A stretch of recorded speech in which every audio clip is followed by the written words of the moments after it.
All right, welcome back to part three of the GDFL podcast. I was wondering if it was going to be two parts. I did not think we were going to go three parts here, but here we are. So we Levi's finished. big mouth got us to part three. It's not my big mouth. Yeah. Anywho, we were talking about Mark's offseason. Really, the big thing he had done was get Jacoby Myers and Tank Bigsby. So looking at his current lineup, he has Patrick Mahomes and then Michael Penix, or it could be Tua. At running back, he has Jahmyr Gibbs, Derrick Henry, and Kyren Williams. Wide receiver is Drake London, Ladd McConkey, DK Metcalf, and Devontae Adams. And at tight end, he has Mark Andrews. So, what do you guys think of Mark's roster going into the season? There's a lot to like here. I think if you're sitting Jacoby Myers, you're in a pretty good spot. Um, Good quarterback room. It's got a little bit of depth, some star power in that running back room, a lot of star power in that wide receiver room. It's really hard to pick apart anything here. I think that this roster is destined to compete this year if it can stay healthy. It's a very, very safe quarterback room. Say what you will about Tua, but between him and Penix, he has a super flex starter. I think I'm against consensus and really big on the DK to Pittsburgh move, especially with Aaron Rodgers for this year. I think Mark's in good standing, and there's not a ton to say about the team. I think the only other thing I would say is I've heard really good things about Tank Bigsby, basically in terms of training camp and where he sits versus ETN. hmm that Jaguars running back room is gonna be interesting to see how that plays out. Like, who knows? Maybe all of them end up with a role. Maybe one of them just runs away with it. Yeah, that's one that's a little ambiguous that I'm really curious to see how it turns out. But if Bigsby ends up hitting, then yeah, he has a great bench with if Bigsby ends up hitting well. Yeah, so he has Gibbs, Henry, and Kyron is pretty easily the best running back room in the league. Like Gibbs and Henry is kind of a wet dream for a lot of managers to have that be two of your two best players. Like both of those guys balled out last year, and there's a lot to be excited about with that running back room. Even receiver, like Drake London and McConkey are both like low end wide receiver ones. DK and Devontae Adams are both wide receiver twos. Like that's four top 25 receivers more than likely, like in this I wide could receiver see room. Devonte Adams earning a big role with Matt Stafford, though. He's been a bona fide dude basically his whole career, and Stafford has shown that he wants to feed it to his dudes. So I could see Devonte Adams having a big year this year. Yeah. Yeah, like again, we have to pick a weakness, it's probably Mark Andrews at tight end, and he's an average tight end. So if that's your biggest flaw on your team, you're doing pretty good. Tight end's also probably or pretty easily the least important position, as we've kind of alluded to in some of the previous parts. Yeah, not a ton to say about Mark's team. This team's really good. I expect it to be the one seed. I think we all had it like top. I think Levi had it four. Just a little bit of a spicy take, but yeah, we all expect it to be a pretty good team. Levi, what are your concerns with this roster? There really aren't many. My top four was just kind of, to me, the top four was a tier. You could order them however you want. I'm really big on beans. Spoiler alert, I put Corn at number two because he's finished second the last 2 years. Um, the holes I would pick in Mark's roster are the potential of Henry potentially falling off. And I'm not going to pretend like that's some huge possibility, but it's there. Gibbs maybe not being as productive as he was last season. And as much as I like DK in Pittsburgh, we still have to wait and see how that shakes out. There's really no way of knowing till you see. And even Ladd McConkey might feel really safe, but they did draft a second round receiver this year. You just never really know. But I see the counter argument one way or another for Mark. And I really do think he finishes top four hmm very safely. Yeah. Okay. So the last team we have is my own. So year one missed the playoffs, going 8-6, and then in 2023. on the backs of guys like Zach Moss and Jerome Ford, went 12-2 and made it to the championship and lost to Chaz. That was a year I thought was going to be a rebuilding year, but ended up having a really good season. And then last year went 10-4, made it to the championship again, and lost to yours truly, Levi. Uh, I didn't really rock the boat this off season. I mean, I'm already pretty top heavy, and so there really wasn't too many more moves I felt that was necessary to make. The biggest thing I did was I traded Aaron Jones to Sokol and got a second back in return. And then I traded Levi a couple thirds and got a second. And that was mostly just to give myself a little more flexibility in future trades. Um, yeah. I did trade 10 Fab to Sokol so I could have the last pick in the draft, and I got Dylan Gabriel, Browns quarterback. So we'll see. He asked me who I was aiming for, and I just kind of told him I had FOMO. I just kind of want to get in on the action. So, Can't blame you. yeah. Can't blame. There was a couple guys I was hoping to get. Um, I got Gabriel. He was on the list. He was just at the bottom of that list. So I'm not too shocked by that though, based on what the draft board was.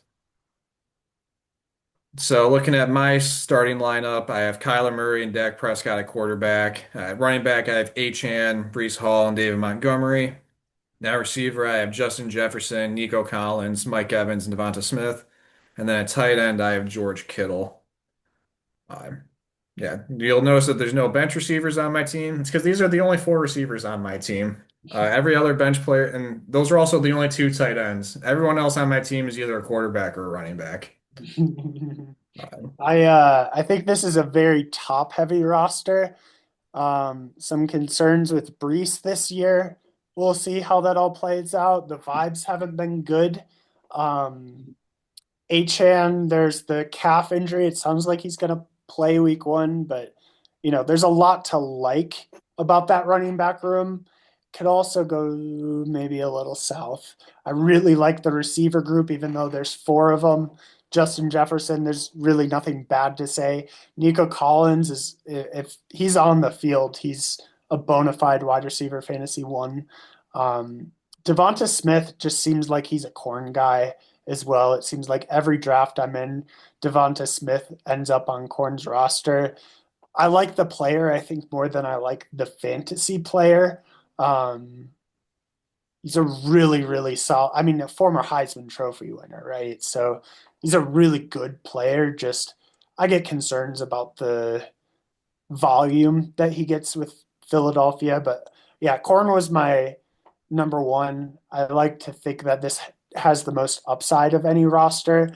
That QB room, I think, is sneaky. Kyler is always, you go into a week facing Kyler and there's a concern that he's going to put up 35. And Dak has shown in the past that he can put up a lot of fantasy numbers. And it seems like they're going to be playing from behind and throwing a bunch with a virtually no run game. So I like Dak a lot this year too. A lot to like about the roster. A lot to like a lot about the roster, a lot of questions about the owner. We are talking 2 years in a row where Curran has been the final hurdle for both champions to jump, which is why I dubbed him the final boss in my thank you letter to the league when I won. I really like your roster, Corn. I have no concerns about Brees Hall. I think A-Chain's quite easily a top 10 to 12 running back in Dynasty. And I do think Kyler and Dak are extremely underrated for what they do. I think Jake Ferguson is a very, very solid tight end too, especially if you're going to run George Kittle, who, as good as he is going up in age. But until I see you cross the finish line a winner, I just can't give you the full nod as a competitor. yeah. You are the final boss. That's totally fine. Yeah, I mean, Ryan said it earlier with Dak. I think the Cowboys are going to be pretty bad this year. I think there's a real chance that he just puts up a lot of passing yards and passing touchdowns. Some of it might be garbage time. I could see it maybe not as bad as the Bengals were last year defensively, but like very Bengals-esque where they don't really have a great run game. They don't have a good defense, and it's just him slinging the rock. I'm excited about Achane. I think the way the Dolphins' offensive line looks, I think it kind of sucks. So that might not be good for his rushing, but he's not good from his rushing. He's good from his receiving. He had a ton of checkdowns and screen passes last year. I could see that happening again this year and just kind of being a bit of a PPR merchant. I like Brees. I like the talent. I know the vibes haven't been great with him. Just kind of is what it is. Not to deal with it. But yeah, like I really like my receiver and tight end room. I think Kittle's going to feast this year too. Like we mentioned earlier with Ricky Pearsall, with there's a lot of question marks and holes in the 49ers offense, at least in the receiving room. I think that's where Kittle might be able to get more volume this year than he has in previous years. You also have good draft capital in the next couple of years. You're not empty moving forward. You've got a handful of seconds. Hmm. You're always in the market. It'd be hard to believe, you can do whatever you need to. Yeah, I was looking at that before we did this, and I actually had some of the most draft capital in the future, which wasn't saying much because I have one extra second in both 26 and 27, which isn't nothing. But like I think most people have been holding on to their future picks, at least in terms of current year. Like I think I was talking to True about this before the draft, but I think 36 of our 48 draft picks were traded pre-draft, and that doesn't even include any new picks that were traded during the draft. So, Yeah. I did a count and it was, we had 13 picks that were kept by the original owners, mhm. 13 of the 48. Yeah. So, It's something absurd. Like draft picks go flying. People don't have their own. I think it's going to happen once the season gets going too, like that they're going to start trading hands a little bit more.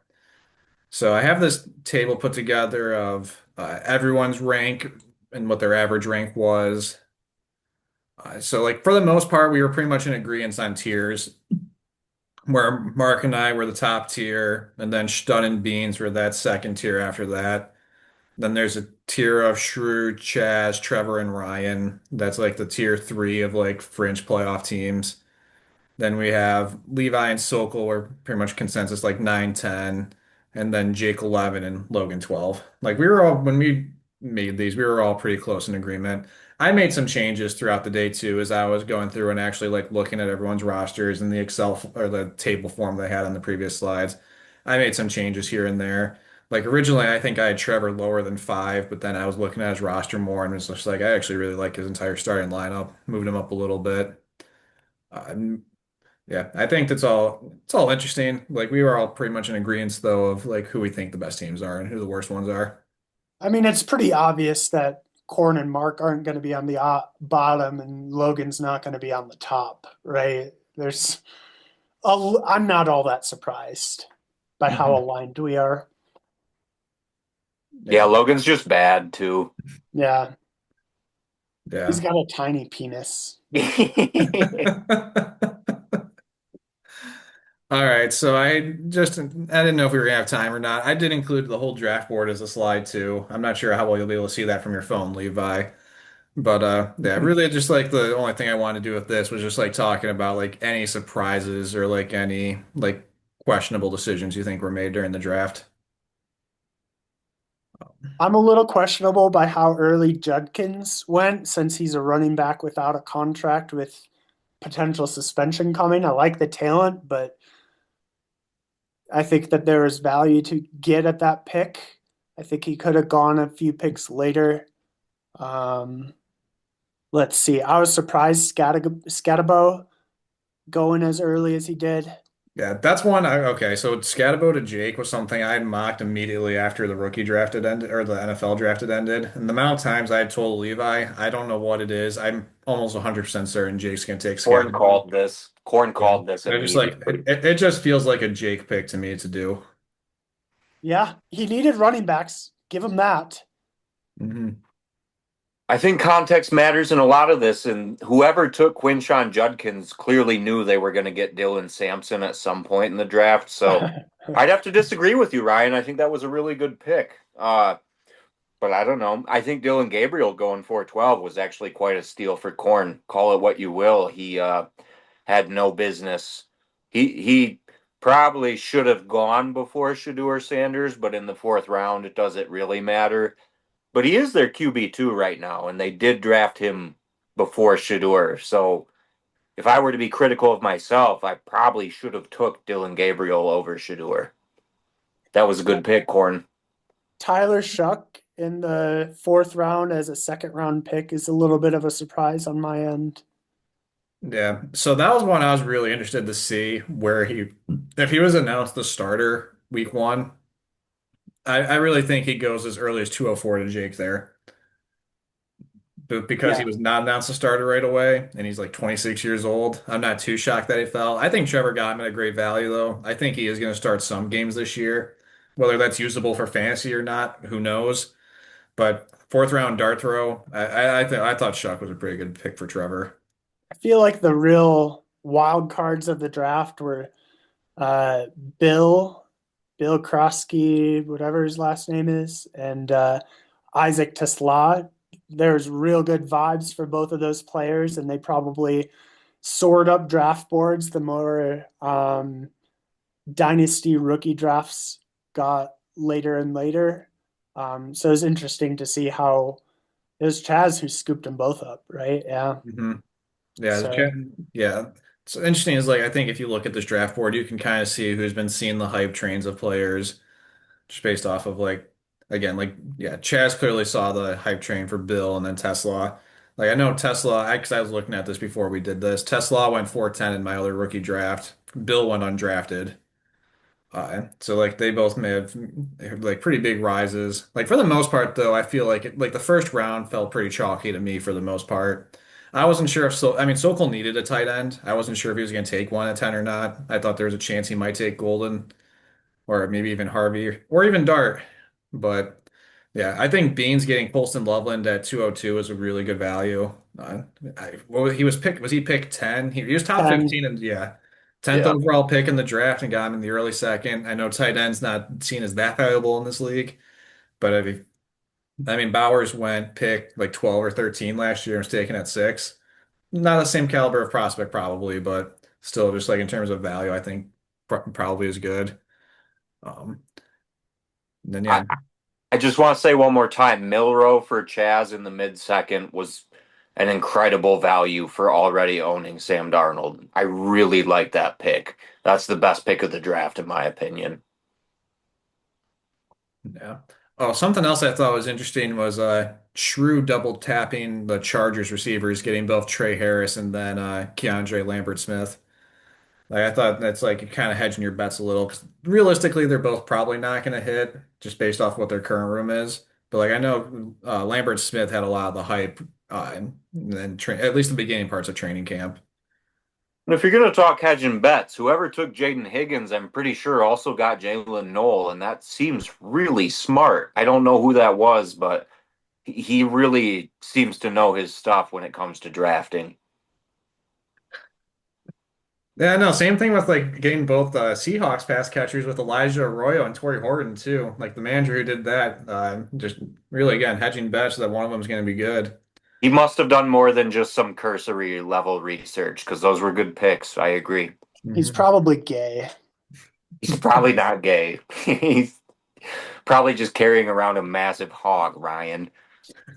He also has a tiny penis. No, he doesn't. No, he doesn't. Yeah, no. There was one more pick I wanted to call out on here was Trevor Gain Tootin at the 302. Like I think he was like steamed up pretty close to like what Scatabo was for a little while, and I thought Tootin fell a little bit compared to where I was expecting him to go. So I'll give Trevor some flowers there too. I'm extremely anti-Tootin, and I'm not even saying this to talk shit. I thought it was a horrible pick. And Trevor had a great draft, so hmm The funny thing is, like, we're looking at this, who knows? Maybe only five of these players are even relevant. Like, we really don't know. We Like, should go back and see what was said when we reviewed the draft and what was said about Bucky because Bucky's what a top 6, 8 running mhm, back value in Dynasty, and he was taken in the third round last year. So we really don't know anything. Yeah, Shrew took Puka in the mid fourth of our first rookie draft. Like, Yeah, we really have no idea who's going to end up being good. Another person I want to call out was Mark. I thought trading back into the draft to get both Monongai and Woody Marks was pretty solid. I think I had mentioned that earlier, like as we were ending up the last segment, but. Those are two guys who I think could like play roles in those offenses immediately, and I think both those offenses have some upside to them. well, fuck the yeah. Bears. Yeah, fuck the Bears. FTB. Fuck the Bears. Fuck the Packers. Fuck Micah Parsons. Fuck the Vikings. Yeah, fuck the Vikings. Fuck the Cowboys. Fuck the 49ers. Let's go Go Lions. Lions. It's Lion season, baby. All right. That was a long show. It took us 3 parts to get it done. So thank you both for your time and helping get this done. Any final closing words you want to share with the world? One thing I'd like to say is it is my intention to hand this off in person at the end of the season if I don't win it. About half of you live in Michigan, so I will do my best. But if we can't make it happen, please know the thoughts there. I'd really like to do maybe we edit some photos and make it look like the handoff was in person. But I'm really looking forward to someone else getting to hold this. I Thank do. you very much. This is the best football league in the world as far as I'm concerned. I'm very happy to be your champion this year. All right. If Mark wins the league, I hope you walk it over to San Diego for Not Los doing Angeles for him. that. Deliver it in person. I won't be doing that, but go Cows. Go All right. Lions. Yeah, I was gonna say I know someone at a Hubbard Writing Company who could help do some photo editing. I actually know a couple people who work at Hubbard Writing Company who are really good at photo editing. So, I do think we'll make it work, but for historic purposes, I'm demanding we make it work, okay. whether I'm in person or not for it. Yeah, well, you heard it here first. This podcast was sponsored by the Hubbard Writing Company, LLC. Read today, subscribe today. Thank you all for listening to the show. Appreciate your time. Love you all. Best of luck to you this season, except for Shrew. See ya. Go Lions. Go Cows.